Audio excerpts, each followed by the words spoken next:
Welcome to Lost in English， 这句英文跟你想的不一样。我们用轻松的聊天方式，陪你一起学会生活中最常见的英文片语及惯用法。I'm Shirley. Hi, I'm Emma. 今天我们要讨论的片语是 wear off。很多人可能知道 wear 有穿戴的意思，但其实这个片语是完全没有关系的哦。大部分我们在使用这个片语的时候，都是跟情绪啊，或者是适应某件事情有关。所以我们现在听听一段对话，看看你能不能听出这个片语的真正意思。Is he still crazy about his new scooter? I think the new toy excitement is starting to wear off from him. That was fast. He has only had it for 2 weeks. I know, but he always loses interest in things pretty quickly.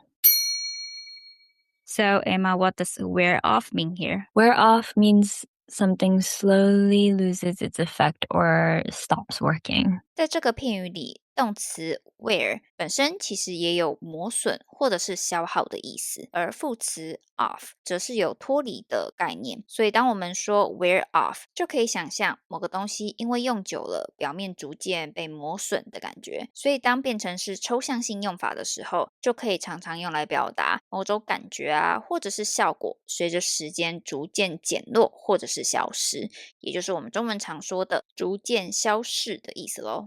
So, Emma, I know you moved back to the US from Japan when you were 14 years old. So, I wonder what the cultural shocks that took some time to wear off were when you switched over from Japanese school to the US school. I think the biggest culture shock was the loudness. Oh, yeah, I do notice that too.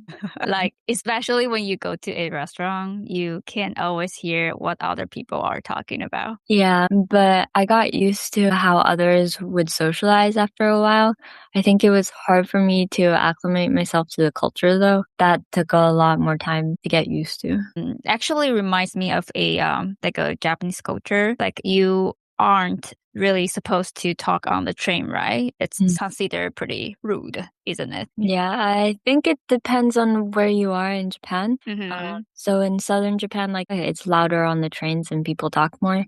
In Tokyo, it's mostly quiet. You can talk, but just talk quietly. It also depends on like the time of the night. Oh, yeah, that makes sense. But I never really noticed the difference. Yeah.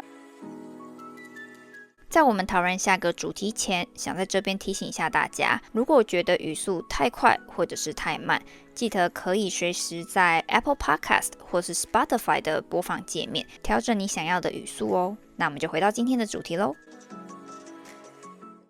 What about school life? Were there any other things that took you a while to wear off? Oh, yeah. When I was in Japanese school, there was school cleaning duty.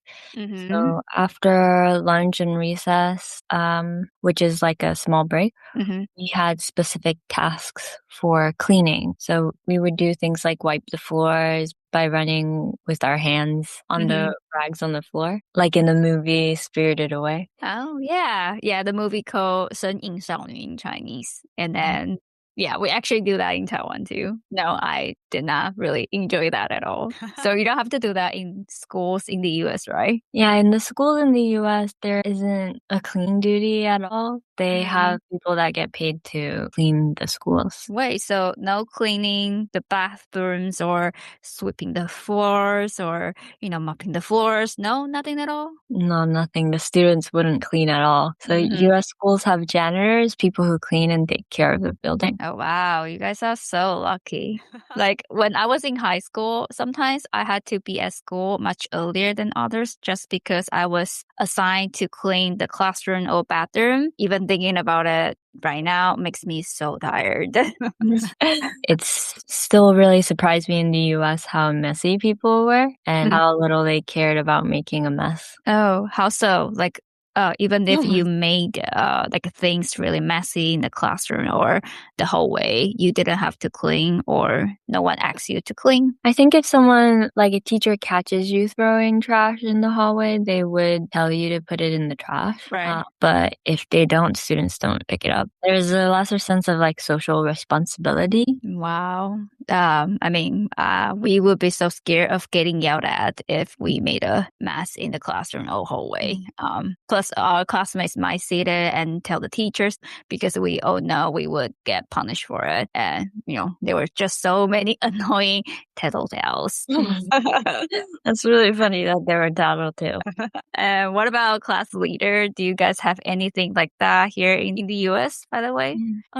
So in the US, they also have like student council, which is like student government. So they plan events or communicate with the school on the students' behalf. I was in student council in international school, and we were able to get rid of the uniform, which is really funny. Get rid of the uniform? You could just decide that on your own without any permission? Well, I think because we went to international school, they put an emphasis on like students having more influence in how we learn and what we want. So they listen to our opinions about why we don't want uniforms. Oh, wow. That's so interesting. That was definitely not how schools in Taiwan taught their students. I can see how if we did something like that, teachers would freak out. They would get so upset and think we were going to turn the school upside down, I think. Yeah, that makes sense. We just have a lot more freedom, which can be hard to control. All right, before we go, let's review today's phrase again. Wear off means when a feeling or effect gradually disappears. Exactly. Just like how our shock over loud restaurants and cleaning duties at school eventually wore off. Right, and no matter how intense the adjustment feels at first, those cultural shocks will always wear off. Thanks for listening again. We will catch you next time. Bye! 如果你觉得今天的内容有趣而且很有帮助，也欢迎到 Instagram 搜寻输出英文，里面有更多文化的相关英文学习内容，别错过咯。那我们就下集见咯。